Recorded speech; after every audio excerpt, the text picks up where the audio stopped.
প্রিয় সাংবাদিক ভাইরা, আসসালামু আলাইকুম। আমি অত্যন্ত দুঃখের সাথে আপনাদেরকে জানাচ্ছি, পেশাগত দায়িত্ব পালন করতে গিয়ে অনেক সময় সত্য ঘটনা নিয়ে সংবাদ প্রকাশ আমরা করে থাকি। যখনই এই সংবাদ প্রকাশ করি তখনই নাজমুল হোসেন অন্তর নামের এক কথিত, তিনি নববাংলা ও আমাদের সময় পত্রিকায় তিনি আমাদের দুই সংবাদকর্মী ছবি ব্যবহার করে তিনজনকে ভুয়া সাংবাদিক ইস্যু করে দৈনিক আমাদের সময় পত্রিকা ও নববাংলা অনলাইন নিউজ পোর্টালে তিনি সংবাদ প্রকাশ করেন, যেটা তিনি সাংবাদিকদেরকে ভুয়া বলে তিনি প্রকাশ করা, যেটা দৃষ্টিগোচর হয়। সেই নিউজের প্রতিবাদ জানিয়ে আমি আজকের এই সংবাদ সম্মেলন করছি, যেটা ছিল মিথ্যা বানোয়াট সংবাদ প্রকাশ করে। এতে আমাদের যারা সংবাদকর্মী, আমরা যারা সংবাদকর্মী কাজ করি, তাদের মানহানি, যেটা আমাদের সম্মানহানি হয়েছে, এর প্রতিবাদ আমি জানাই। আজকের এই সংবাদ সম্মেলনে আমি এই তার মিথ্যা বানোয়াট মন গড়া তথ্য প্রকাশ করার তীব্র নিন্দা ও প্রতিবাদ জানাচ্ছি। নাজমুল হোসেন অন্তর, তার সম্পর্কে আমি একটু বলতে চাচ্ছি। তিনি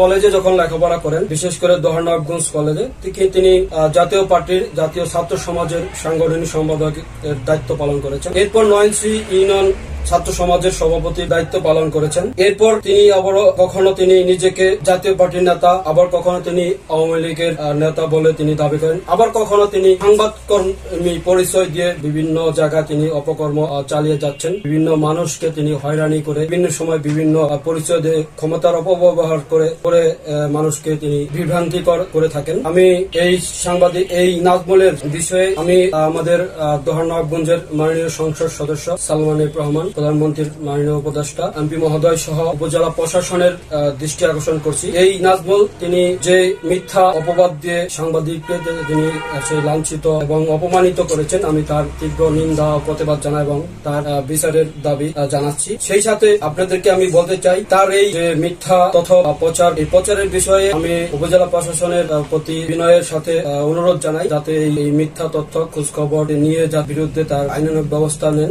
এছাড়া আমি আরো বলতে চাই, আমি আর মিথ্যা অপপ্রচারের বিষয়ে আমি মহামান্য আদালতে ইতিমধ্যেই মামলা দায়ের করেছি। মামলা ইতিমধ্যে আমার কাছে মামলার এখানে ফাইল রয়েছে। তার বিরুদ্ধে সাইবার ক্রাইম, তার বিরুদ্ধে 3টা মামলা ইতিমধ্যেই হয়েছে, আরেকটি মামলা প্রক্রিয়াধীন রয়েছে। সাংবাদিকদের ভুয়া বানানোর যে, আসলে আমি জানতে চাই, তিনি এই মিথ্যা ভুয়া সাংবাদিকের কথা বলা তার এখতিয়ারে তিনি ভুয়া বললেন, এই ভুয়াটা প্রমাণ করার জন্য আমি তার বিচার এবং তীব্র প্রতিবাদ জানাচ্ছি। এই বলে আমি আপনাদের কাছে বিদায় নিচ্ছি।